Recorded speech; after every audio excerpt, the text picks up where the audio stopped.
দেশের 15তম উপরাষ্ট্রপতি হিসাবে শপথ গ্রহণ করলেন সদ্য নির্বাচিত এনডিএ প্রার্থী চন্দ্রপুরম পন্নুস্বামী রাধাকৃষ্ণন। সর্বপল্লী রাধাকৃষ্ণনের পর 73 বছর বাদে আবারও দেশের দ্বিতীয় সর্বোচ্চ পদে আসীন হলেন আরেক রাধাকৃষ্ণন। আজ রাষ্ট্রপতি ভবনের সংসদীয় রীতি মেনে শপথ বাক্য পাঠ করালেন রাষ্ট্রপতি দ্রৌপদী মুর্মু। শপথ গ্রহণ অনুষ্ঠানে উপস্থিত ছিলেন প্রধানমন্ত্রী নরেন্দ্র মোদী, কেন্দ্রীয় স্বরাষ্ট্রমন্ত্রী অমিত শাহ, প্রতিরক্ষা মন্ত্রী রাজনাথ সিং সহ অনেকেই। সস্ত্রীক উপস্থিত হয়ে দর্শক আসনে বসে পুরো অনুষ্ঠান দেখলেন প্রাক্তন উপরাষ্ট্রপতি জগদীপ ধনখড়। ভারতের 45তম উপরাষ্ট্রপতি হিসাবে আজ শপথ গ্রহণ করলেন সিপি রাধাকৃষ্ণন। রাষ্ট্রপতি ভবনে সকাল 10টা 10 তাকে শপথ বাক্য পাঠ করান রাষ্ট্রপতি দ্রৌপদী মুর্মু।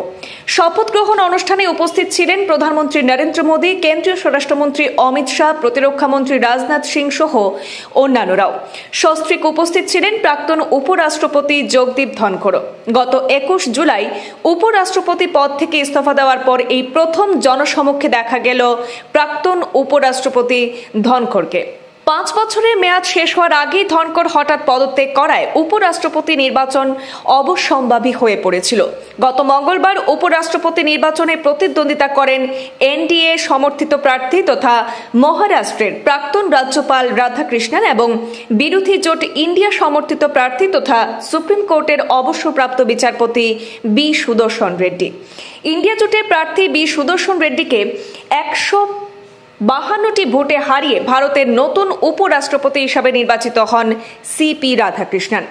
এই গোপন ব্যালট নির্বাচনে রাধাকৃষ্ণন পেয়েছেন 452টি ভোট, সুদর্শন পেয়েছেন 300টি ভোট।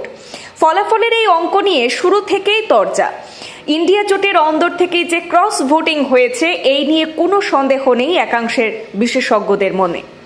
এর আগে 1952 সালে দেশের প্রথম উপরাষ্ট্রপতি হয়েছিলেন সর্বপল্লী রাধাকৃষ্ণন। পরবর্তী সময়ে রাষ্ট্রপতি হিসাবেও এই বিশিষ্ট শিক্ষাবিদকে পেয়েছে দেশ। 7 দশক পর পুনরাবৃত্তি হল সেই ইতিহাসের, অর্থাৎ 73 বছর পরে আবারও দেশের দ্বিতীয় সর্বোচ্চ পদে আসীন হলেন আরও এক রাধাকৃষ্ণন, অর্থাৎ চন্দ্রপুরম পন্নুস্বামী রাধাকৃষ্ণন।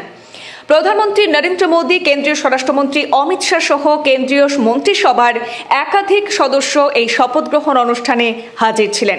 শপথ নেওয়ার পর রাজঘাটে গিয়ে জাতির জনক মহাত্মা গান্ধীর সমাধিতে শ্রদ্ধা জ্ঞাপনও করেন দেশের নয়া উপরাষ্ট্রপতি। সেই অনুষ্ঠানে সদ্য প্রাক্তন উপরাষ্ট্রপতি জগদীপ ধনখড় এবং তার স্ত্রীর উপস্থিতিও লক্ষ্য করা গেছে।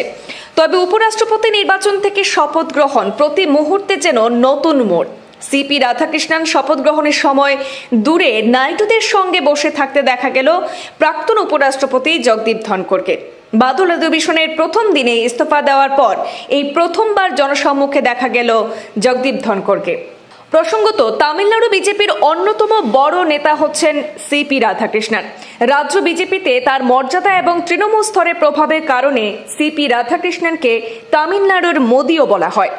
কিশোর বয়স থেকেই তিনি আরএসএস এর সদস্য। পরে 1974 সালে বিজেপির হাত ধরে রাজনীতিতে পা রাখেন। 1998 এবং 1999 সালে দুবার তামিলনাড়ুর কোয়েম্বাটোর থেকে বিপুল ভোটে জিতে সাংসদ হয়েছেন।